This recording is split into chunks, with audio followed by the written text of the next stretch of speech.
વિદ્યાર્થી મિત્રો, આપણે કાલે આના આગળના લેક્ચરમાં એટલે પ્રકરણ 3 એમાં પીરિયડ 3 આજે લઈશું, પણ કાલે આદેશની રીત ભણ્યા હતા એના એ જ દાખલા લોપની રીતે કેવી રીતના ગણાય એ આજે જોઈશું. હકીકતમાં આપણા પાસે એક જ રકમ હોય છતાં પણ એમાંથી 4 રીતે ગણી શકાય. એટલે પહેલી રીત હતી આપણે કઈ તો કે આદેશ, બીજી રીત કઈ હતી તો કે લોપ, ત્રીજી ચોકડી ગુણાકાર, ચોથી આલેખની. એમાંથી એક જ રીત પહેલા આદેશની હતી એ આપણે પૂર્ણ કરી ચૂક્યા છીએ, સમજી ગયા હશો. અને એમાં જ જે પહેલો દાખલો હતો અને એ જ પહેલા દાખલાની રકમ લખીશ ને એ દાખલો હવે લોપની રીતે કેવી રીતે ગણાય એ આજે આપણે જોઈએ. તો સમીકરણ લખું છું s માઇનસ ટી બરાબર 3, s માઇનસ ટી બરાબર 3 સમીકરણ નંબર 1 છે. બીજું સમીકરણ લખું છું s ના છેદમાં ટી વત્તા ટી ના છેદમાં 2, s ના છેદમાં 3 વત્તા ટી ના છેદમાં 2 બરાબર 6. તો મેં લખી નંબર 2. મેં આ લખાય પ્રમાણિત સ્વરૂપમાં સમીકરણ નથી, એટલે મારે આ સમીકરણનું પ્રમાણિત સ્વરૂપ બનાવવું છે. તો 3 છેદમાં છે, આના છેદમાં 2 છે, તો આનો મારે લેવો પડે લસા. 3 દુ 6 લસા થયો. સમજાય છે બરાબર? ધ્યાનથી સાંભળી લો. લસા લઈએ એટલે આવું હોય. તો આ 2 આની સાથે ગુણાય તો 2s એટલે કે 2s વત્તા 3t એટલે 3t બરાબર 6. આ 6 ને આ બાજુ લઈ જઈએ તો થઈ જાય 2s વત્તા 3t બરાબર 36. હવે હું સમીકરણ નંબર 2 આપું. હવે ધ્યાનમાં આ સમીકરણને લઈશ. પહેલું સમીકરણ પ્રમાણિત સ્વરૂપ પ્રમાણિત, બીજું પ્રમાણિત સ્વરૂપમાં લાયા. હવે સમજવાની વાત છે કે બંને સમીકરણ લખું છું s માઇનસ ટી બરાબર 3, બીજું સમીકરણ 2s plus 3t equal to 36.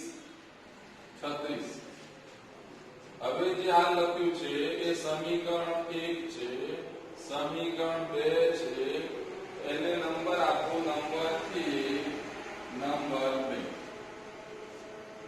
લોપની રીત કરવા માટે બરાબર મગજમાં હવેજી પોતે સાંભળો. પહેલા સમીકરણમાં s ના સહગુણક, t ના સહગુણક અને અચળ પદ જોયું. બીજામાં પણ એ રીતના જોઈ લીધું. આપણી પરિસ્થિતિ એવી છે કે મગજમાં એવું આવે કે ભાઈ આ પદનો લોપ કરવો છે. આ એટલે કયું? તો s નો લોપ કરવો છે, t નો લોપ કરવો છે. બેમાંથી જેનો લોપ કરવો હોય એના સહગુણકો સરખા હોવા જોઈએ. મેં અહીંયા જોયું તો અહીંયા 2 છે સહગુણક, તો અહીંયા 2 નથી. અહીંયા 3 છે તો અહીંયા 3 નથી. તો કાં તો અહીંયા 3 હોવો જોઈએ, કાં તો અહીંયા 2 હોવો જોઈએ. હવે બેમાંથી કોઈનો લોપ કરવો છે. મેં મારા મનથી વિચાર્યું કે મારે ટી નો લોપ કરવો છે અને ટી નો લોપ કરવો તો અહીંયા 3 છે તો અહીંયા 3 હોવા જોઈએ. જેનો લોપ કરવો હોય તેના સહગુણકો સમાન હોવા જોઈએ. એ પ્રમાણે સમીકરણ 1 માં અહીંયા 3 હોત તો સહગુણક સરખા થાય. એટલે નથી એટલે હું લખીશ સમીકરણ 1 ને 3 વડે ગુણી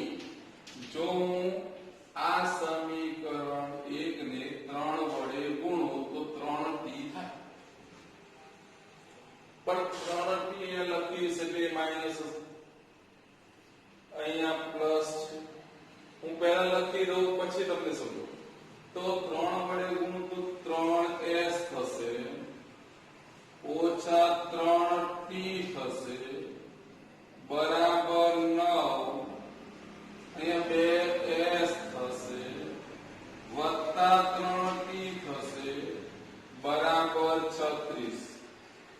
જે મેં પહેલા કહ્યું એ જ પ્રમાણે ખાલી જોયું કે સમીકરણ 1 માં અહીંયા 3 જોઈતા હતા, આના કારણે મેં 3 વડે ગુણી બે સમીકરણમાં t ના સહગુણકો સરખા બનાવ્યા.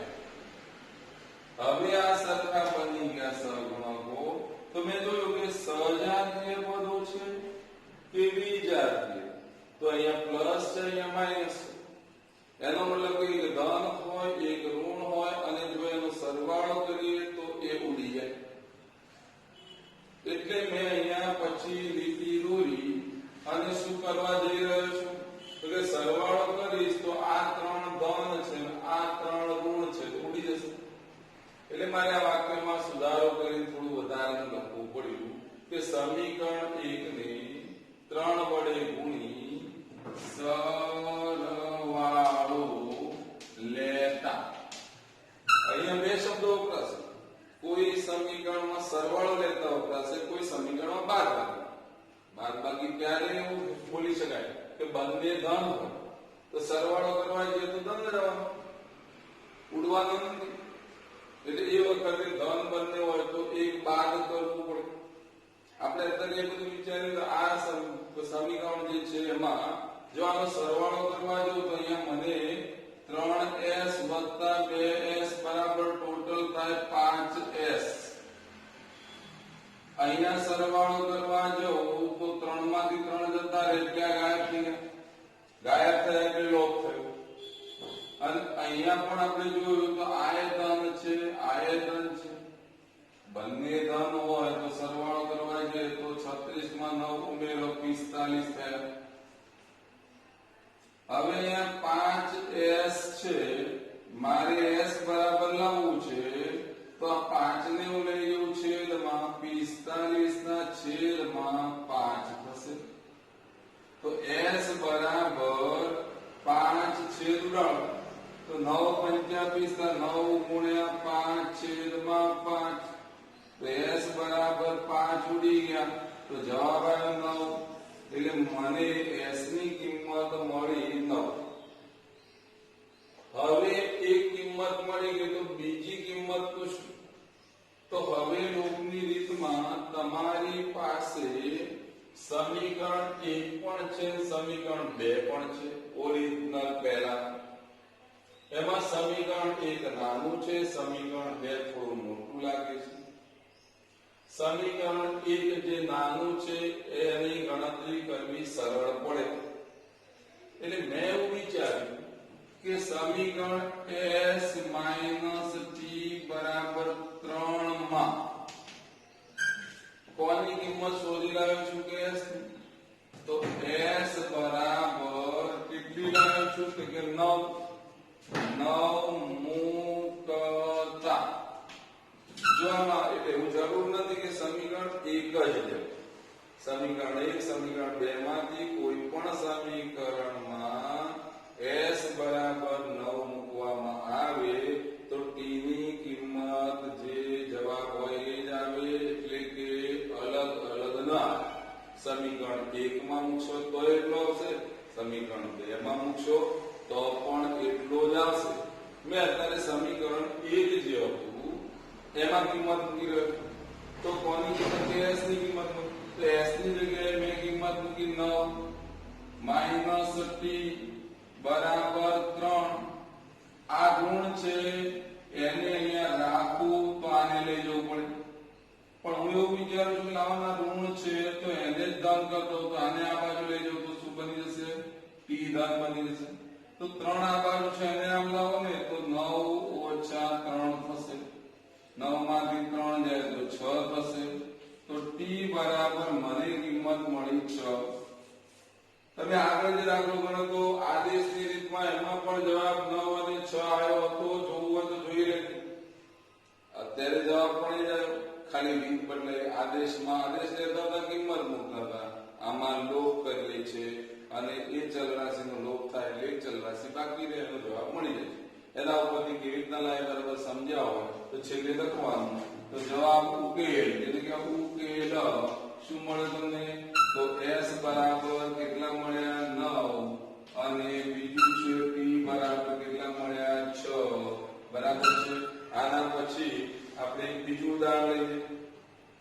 સમાન પડી જશે.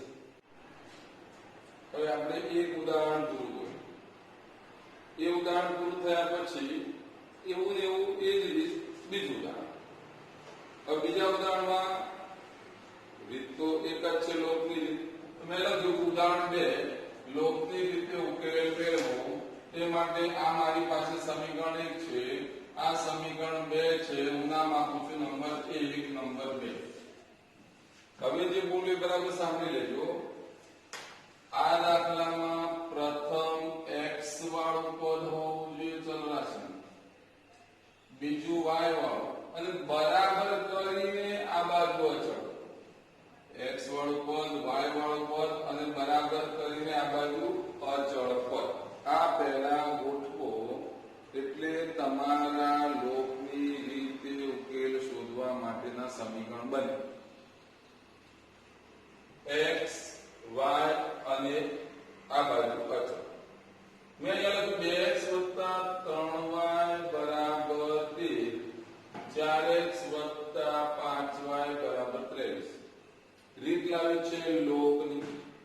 લોકમાં કોઈ એક ચલ રાશિનો મારે લોપ કરવો છે, અને કોઈ એક ચલ રાશિનો લોપ કરવો હોય તો બંને સમીકરણમાં x વાળા પદોના સહગુણક, y વાળા પદોના સહગુણક માં પહેલા અને બીજા સમીકરણમાં કોના સહગુણકો સરખા છે અને નથી તો કેવી રીતે સરખા બનાવી શકાય.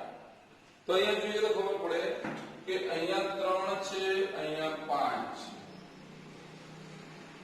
ખાલી સમજાવવા પૂરતું કહું છું કે જો તમે આને આના સહગુણક એટલે કે 5 વડે આને ગુણી લો 15 થશે, અને 3 આને ગુણશો તો કેટલા થશે? 15. એટલે આનો સહગુણક આ સમીકરણને અને આનો સહગુણક આ સમીકરણને ગુણો તો આપોઆપ એના સહગુણકો સરખા થાય જ. પણ આપણે અત્યારે વિચારીએ છીએ કે ભાઈ એ રીતે જ ગણાય, એ રીતે તો ગણાય જ આવે, પણ મેં મારી રીતે વિચાર્યું બીજું કઈ થાય છે. તો મેં વિચાર્યું મારે તો x નો લોપ કરવો છે. તો x નો લોપ કરવો હોય તો અહીંયા કેટલા દેખાય? તો કે 2. અહીંયા કેટલા દેખાય? તો કે 4. તો આપણા મનમાં વિચાર આવે કે 4 છે, અહીંયા 2 છે, આ 2 આને ગુણીએ તો 8 થાય, આ 4 આને ગુણીએ તો 8 થાય. પણ એવું વિચારું મનમાં કે આને 2 વડે ગુણ તો શું? તો આ સમીકરણને મારા વિચારથી એવું થયું કે 2 વડે ગુણ તો 4 થાય. તો શેનું મને કરવું પડે?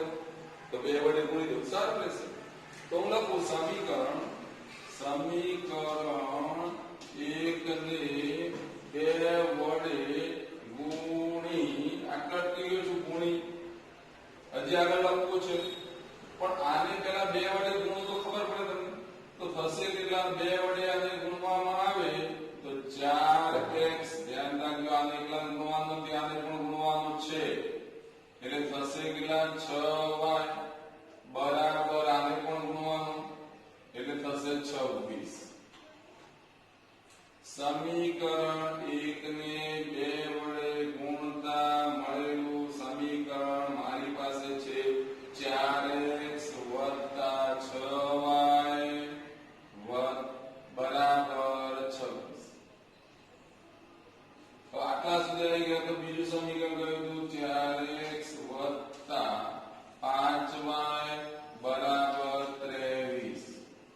હવે સમજવાની વાત આવી. એટલો શબ્દ અહીંયા છોડી દીધો છે. જો આનો હું સરવાળો કરું તો 4 ને 4 કેટલા થશે? 8. તો મારે x નો લોપ કરવો છે અને આ તો x 8x બને. એટલે હવે શું કરવું જોઈએ? સરવાળો કે બાદબાકી? તો તમારા મનમાં વિચાર આવે સરવાળાથી તો 8 થાય છે, તો બાદબાકી શું થાય? તો કે 4 4 ઉડી જાય. તો બાદબાકી કરવી પડે એટલે માં લખવું પડે કે સમીકરણ 1 ને 2 વડે ગુણી બાદબાકી લેતા. હવે આ વાક્ય પૂર્ણ થયું. અને એટલે પણ ખબર પડે કે સમીકરણ 1 ને 2 વડે ગુણી દીધું મેં, બીજું સમીકરણ અને પછી 1 અને 2 સમીકરણની બાદબાકી લે. તમે લખાણમાં એવું નહીં લખ્યું સમીકરણ 1 અને સમીકરણ 2 ની બાદબાકી લે. એ આપણે સમજી લીધું કે સમીકરણ 1 ને 2 વડે ગુણી સમીકરણ 2 સાથે બાદબાકી લેતા. અને જો એવું કરીએ તો હવે શું થાય? તો બાદબાકી લેતા એટલે બાદબાકી સીધી ના થાય. એ માટે મારે ચિહ્ન મૂકવું પડે. તો માઈનસ ધન હોય તો ઋણ, પ્લસ છે તો માઈનસ. ધ્યાન રાખજો, પ્લસ છે તો માઈનસ. જો અહીંયા માઈનસ હોય તો પ્લસ થાય, ઊંધું થઈ. જો ધન હોય તો ઋણ થઈ જાય, ઋણ હોય તો ધન થઈ જાય, જે નીચેનું સમીકરણ છે એમાં. તો હવે નીચે જે અત્યારે ચિહ્નો માર્યા છે એને ધ્યાનમાં લઈ. તો અહીંયા 4 ધન થઈ ગયા, 4 ઋણ થઈ ગયા, ઉડી ગયા, 0 આવ્યો. એટલે આ તો ગયા ગાયબ થઈ ગયા, જેને કે x નો લોપ થઈ ગયો. અહીંયા 6 ધન છે, 6y ધન છે, 5y ઋણ છે. હવે ધન નથી રહ્યા તો 6y માંથી 5y બાદ થાય તો 1y બાકી રહે એટલે કેટલા હોય? અહીંયા આ 26 ધન છે, પ્લસ છે, 23 માઈનસ છે, ઋણ છે. 26 અને 23 માં આ એ ધન છે, આ ઋણ છે, તો બાદબાકી થશે. 26 માંથી 23 જાય તો મારી પાસે રહેશે કેટલા? 3. સીધો જ મને y બરાબર જવાબ મળી ગયો. કેટલો? 3. હવે આપણે જોઈએ કે ભાઈ કહ્યું તે પ્રમાણે શું? તો y બરાબર 3 જવાબ મળી ગયો. લોપની રીતમાં મેં જોયું પહેલું સમીકરણ લેશો તો પણ ચાલશે, બીજું લેશો તો પણ ચાલશે. એમાં y ની કિંમત તમે મૂકશો તો x ની કિંમત તમને મળશે. આમાંથી શોધશો તો એ જવાબ એ જ લાવશે, આમાં મૂકશો તો જવાબ એ જ આવશે. તો આપણે કયું સમીકરણ લીધું? પહેલું લઈ લીધું. તો લખ્યું મેં સમીકરણ 1 માં y બરાબર કેટલા? 3. y બરાબર 3 મૂકતા તેના માટે સમીકરણ 1 લખાવો. લખીએ તો શું આવે? 2x વત્તા 3y બરાબર 13. સમીકરણ 1 લખાઈ. સમીકરણ 1 માં કોની કિંમત કે y ની કિંમત કેટલી મૂકવાની? 3. મેં મૂકી દીધી 3. તો 2x વત્તા 3 કૌંસમાં 3 બરાબર 13. 2x વત્તા 9 બરાબર 13. 2x બરાબર આ 9 ધન છે, મારે લઈ જવા છે પેલી બાજુ, ઋણ થશે. 13 ઓછા 9 તો 2x બરાબર 13 માંથી 9 કાઢો. ગણતર ના આવે તો 9 થી શરૂ કરો. 10 11 12 13 એટલે થયા કેટલા? 4. તો x બરાબર 2 ક્યાં જશે? આ તો નીચે 4 ના છેદમાં 2.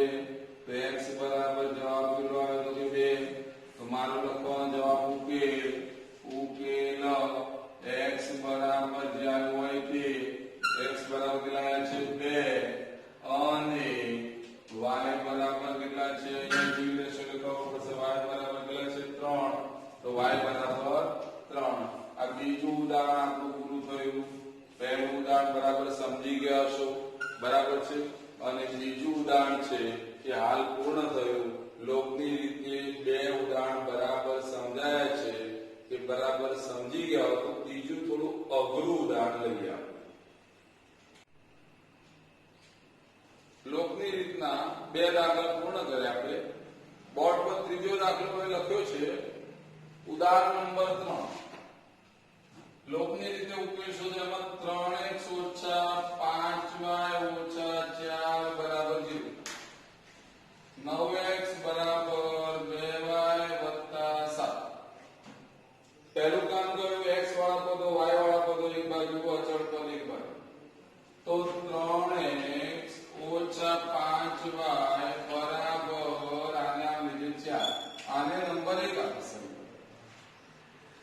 9x ઓછા 2y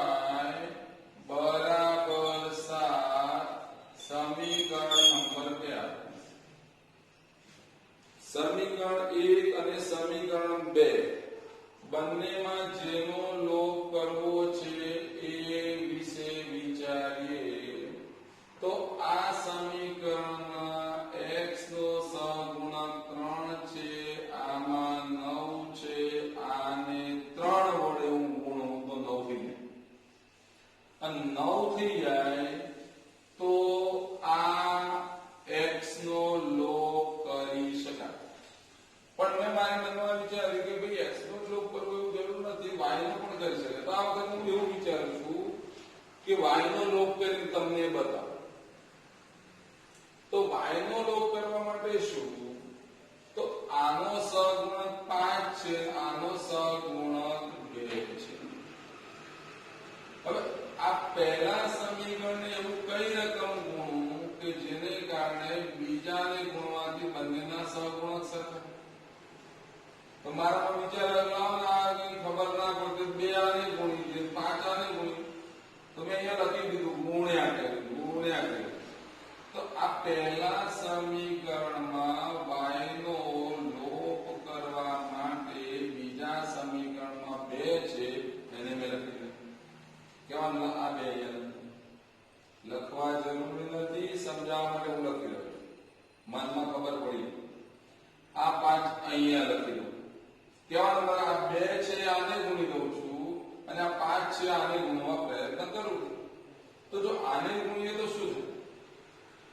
તો સમીકરણ બને 6x 2 તરી છું ઓછા 2 પંચા 10y બરાબર 8 9 પંચા 45x ઓછા 10y બરાબર 7 પંચા 35 થવાના. મેં જે કર્યું એ લખવું હોય તો અહીંયા સમીકરણ કયું હતું? 1. સમી 1 ને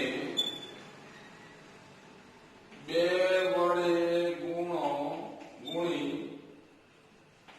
સમી 2 ને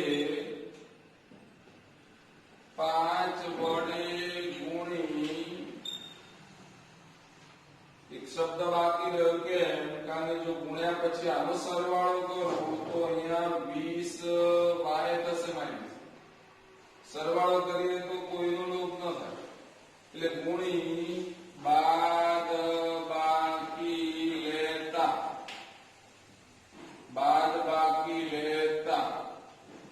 જો બાદ બાકી લઉં તો મારે જે ચિહ્ન હોય એ બદલવાનું. માઇનસ થશે, અહીંયા માઇનસ છે, પ્લસ થશે, અહીંયા માઇનસ થશે. કેવા લગા ધન હતું ઋણ થયું, ઋણ હતું ધન થયું, ધન હતું ઋણ.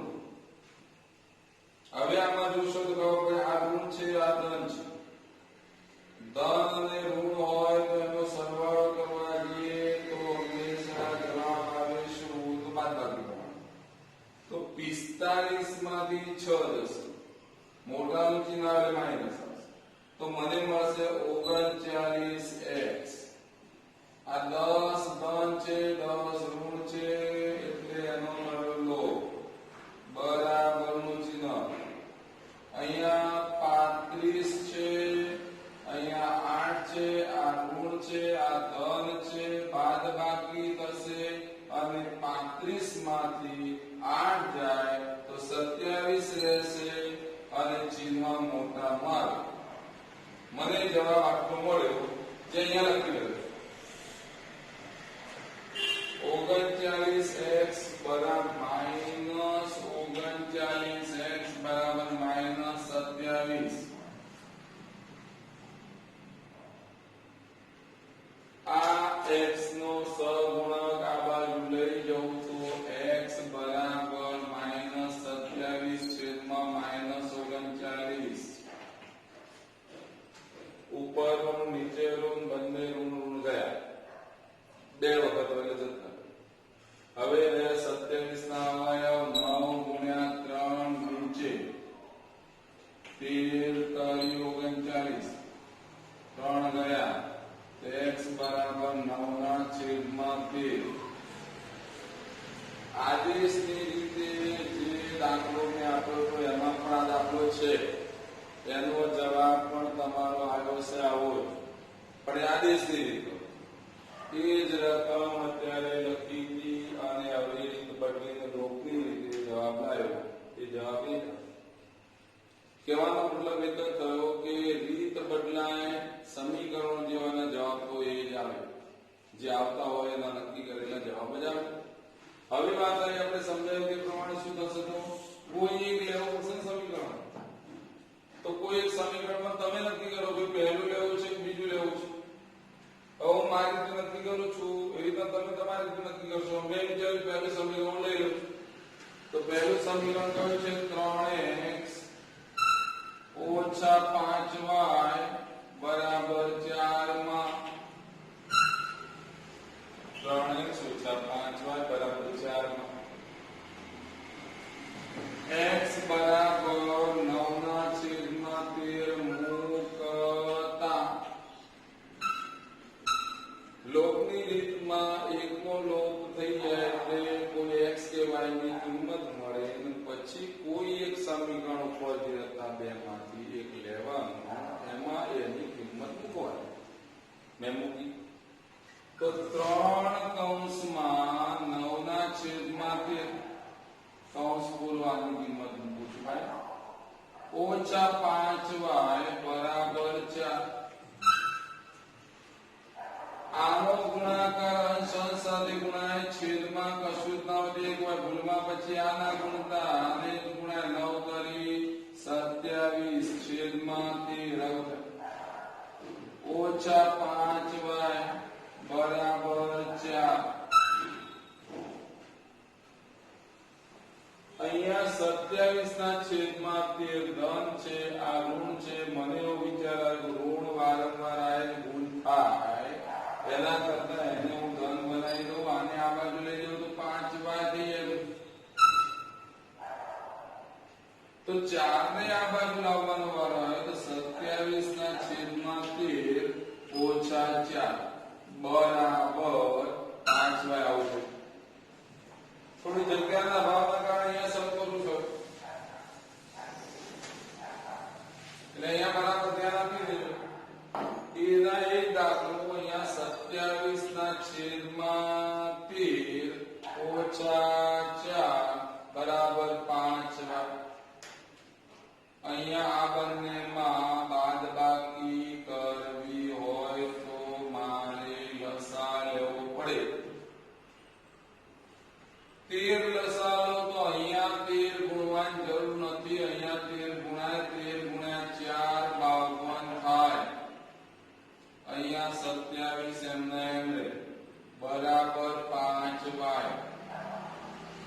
52 માંથી 27 બાદ કરો તો કેટલા લોકો 7 માંથી 2 કાઢવા બાદ કરી મૂકી દે. એવું ના થાય, મોટી રકમ 52 છે એટલે મારે 52 લખવા પડે, અહીંયા 27 લખવા પડે. બાદ બાકી કરવા માટે 12 આવે, 12 માંથી 7 5 જાય, અહીંયા 4 આવે, 4 માંથી 2 25.